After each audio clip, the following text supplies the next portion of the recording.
ಪೆಂಡುಲಮನ್ನು dowsing ಮಾಡಬೇಕಾದ್ರೆ ತುಂಬಾ ಕಲಿಬೇಕಾಗಿರೋ ವಿಚಾರ, ಬಾಡಿ ಪಾರ್ಟ್ಗಳು ಶೇಕ್ ಆಗಬಾರ್ದು,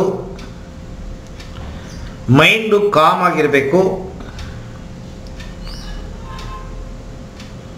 ಮತ್ತು ನೀವು ಕೇಳುವ ಪ್ರಶ್ನೆಗಳು ಸುದೀರ್ಘವಾಗಿರಬೇಕು.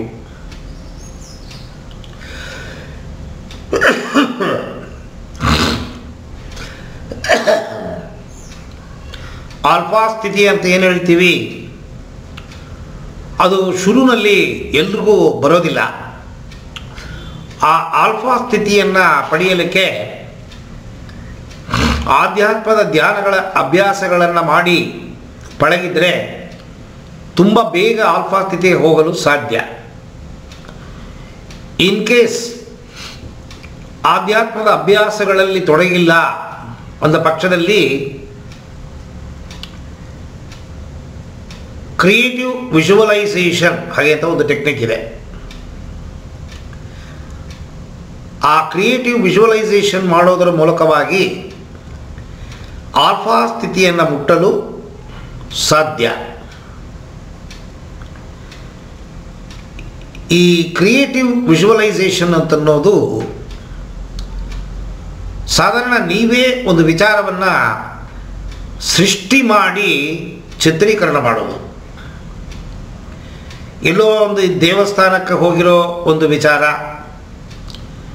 ಯಾವುದೋ ಒಂದು ಫೆಸ್ಟಿವಲ್ನ ಅಟೆಂಡ್ ಮಾಡಿದ ಒಂದು ವಿಚಾರ, ಯಾವುದೋ ಫ್ಯಾಮಿಲಿ ಫಂಕ್ಷನ್ನ ಅಟೆಂಡ್ ಮಾಡಿದ ಒಂದು ವಿಚಾರ, ಯಾವುದೋ ಪಿಕ್ನಿಕ್ ಹೋಗಿರೋ ಜಾಗ ಸಂಬಂಧಪಟ್ಟ ವಿಚಾರ,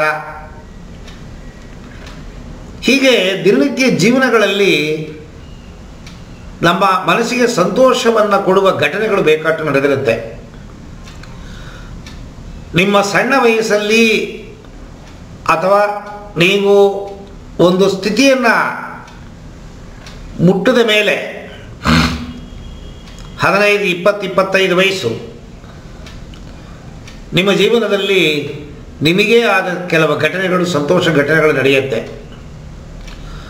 ಅವುಗಳೆಲ್ಲ ತಲೆಯಲ್ಲಿ ರೆಕಾರ್ಡ್ ಆಗಿರುತ್ತೆ.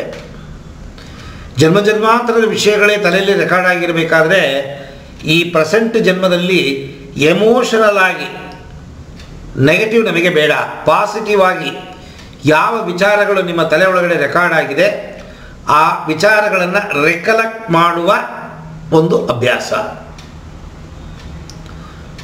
ಅದು ನಿಮ್ಮಲ್ಲಿ ಯಾವಾಗಲೂ ಇರೋದಿಲ್ಲ. ಕೆಲವು ಟೈಮಲ್ಲಿ ನಿಮಗೆ ಗೊತ್ತಿಲ್ಲದೇನೆ ಕೆಲವು ಆಲೋಚನೆಗಳು ಸೃಷ್ಟಿಯಾಗತ್ತೆ ನಿಮ್ಮಲ್ಲಿ. ಅದು ಹಗಲ ಕನಸು ಅಂತ ನಾವು ಹೇಳ್ತೀವಿ. ಅದು ಆ ಹಗಲ ಕನಸು ಕಾಣುವ ಅಭ್ಯಾಸ ನಿಮ್ಮಲ್ಲಿ ಇರಬೇಕು.